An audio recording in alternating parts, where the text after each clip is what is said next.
Margo Gontar, who is co-founder and editor of StopFake.org. She will tell us about fakes of the Russian media during the last 7 days. Good afternoon, colleagues. Thank you. And we start this our Stop Fake News Digest 21. We're doing this more than 5 months now, and it is composed of refutal of fakes that were disseminated over the last week. So we are starting. There are 5 like this. Okay.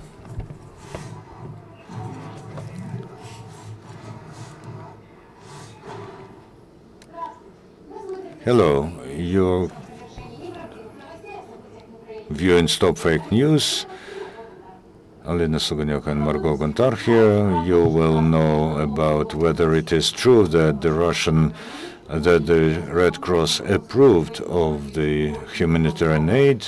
You will see also the proof of Russian military waging war on the side of the terrorists. If you look at the news on Russian news channels, you will see that there's only civil war in the east of Ukraine, as if the residents and usual workers of Luhansk and Donetsk region have come out with arms to defend their homes. But in social networks we see quite different picture, because mercenaries from Russia post the proof of their participation on site of the terrorists. Let's see, for instance, Dmitry Gritsuk, a Russian assault paratrooper, his photos on the background of the killed Ukrainian soldiers.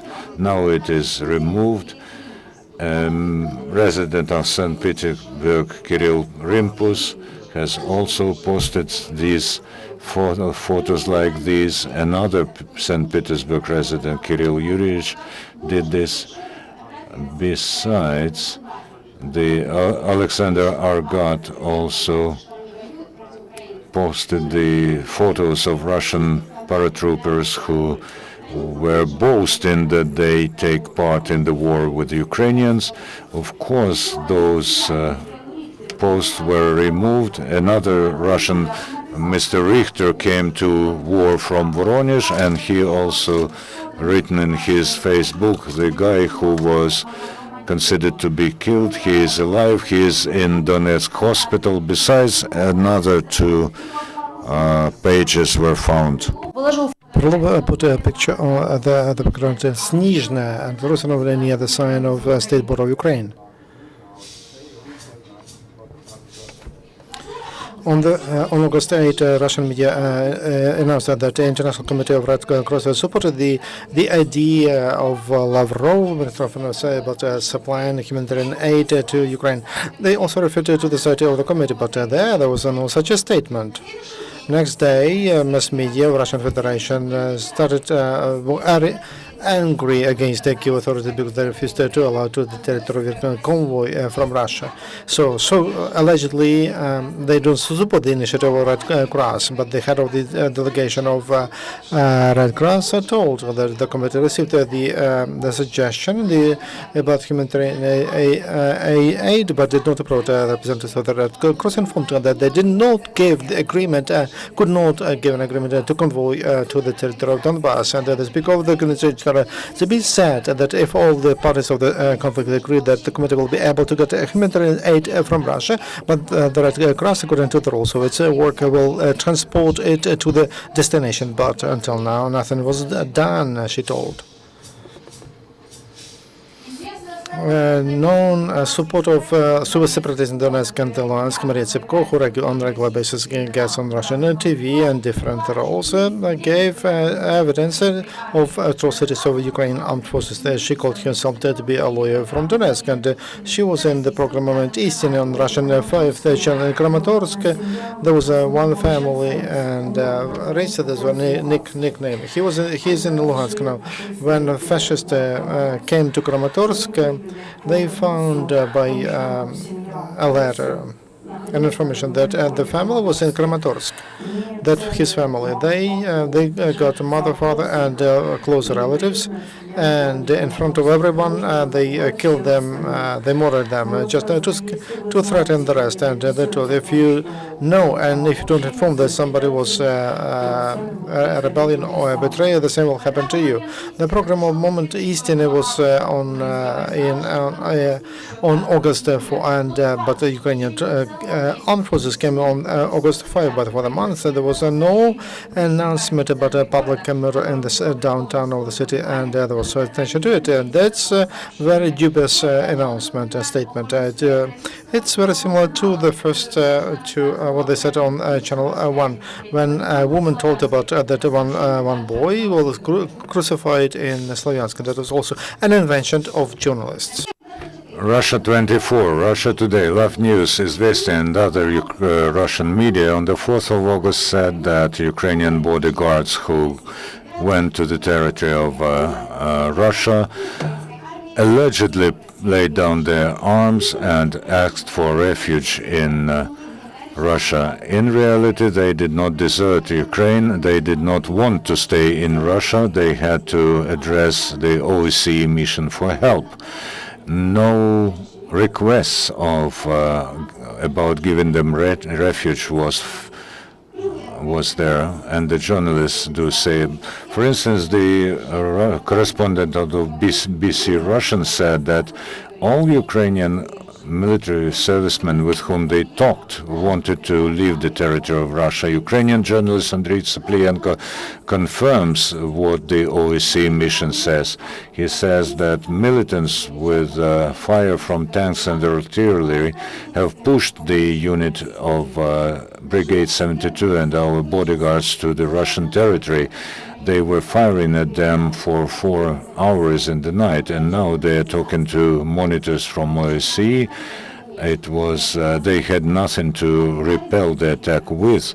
They were fighting with their bare hands until the last moment. Tsaplienko emphasizes that this is a new tactics by Russians to push out combat units into the Russian territory and then to create fake reality with television. Ukrainian fakes. Golos UA quotes the expert of EU Wolfgang Grass, whom they addressed this year 61 times. He comments on the situation in the East, especially about the protection of the rights of Communist Party of Ukraine. The director of the media holding, which owns Golos.ua, is Oksana Vachenko, who is a wife of Mr. Simonenko, General Secretary of Communist Party. However, the EU institutions say that there is no such person as Wolfgang Grass who would be an expert of the EU. They also ask not to believe him. Well, the main effects during the last week on the rest. So in such a way, we didn't want. I don't want to repeat everything about the trends we found this week. They continue what we had before that Russian media lie, what the public officials saying, and just to create some fake information. Maybe it was by chance, and Sergei Lavrov told that he contacted by Red Cross about his proposal about a humanitarian convoy. But in the press release, there was a word support, and there was next news that official of Ukrainian government started to attack the Ukrainian government doesn't support the proposal of Red Cross. And there is less of photo fakes during this week only. Well, there was only one. The first one for a long time, like white armed personal vehicles, and they which are on the border with Ukraine, between Ukraine and Russia, and that is so-called humanitarian convoy. But that picture was taken 2 years ago in Russia, not on the border. that news was flying in social networks, not in the mass media. There was also one place when one misuse of a picture and so-called an American bureaucrat who apologized for his president, and it was spread in the internet. But she that was a Russian citizen, and she apologized for Vladimir Putin. She didn't want a fall, as the note says. Also, I wanted to say that the way we worked with these facts and about these bureaucrats, it was clear from the very beginning there was a lot of them, and that caused some doubts whether all of them, they moved to Russia and asked for political asylum.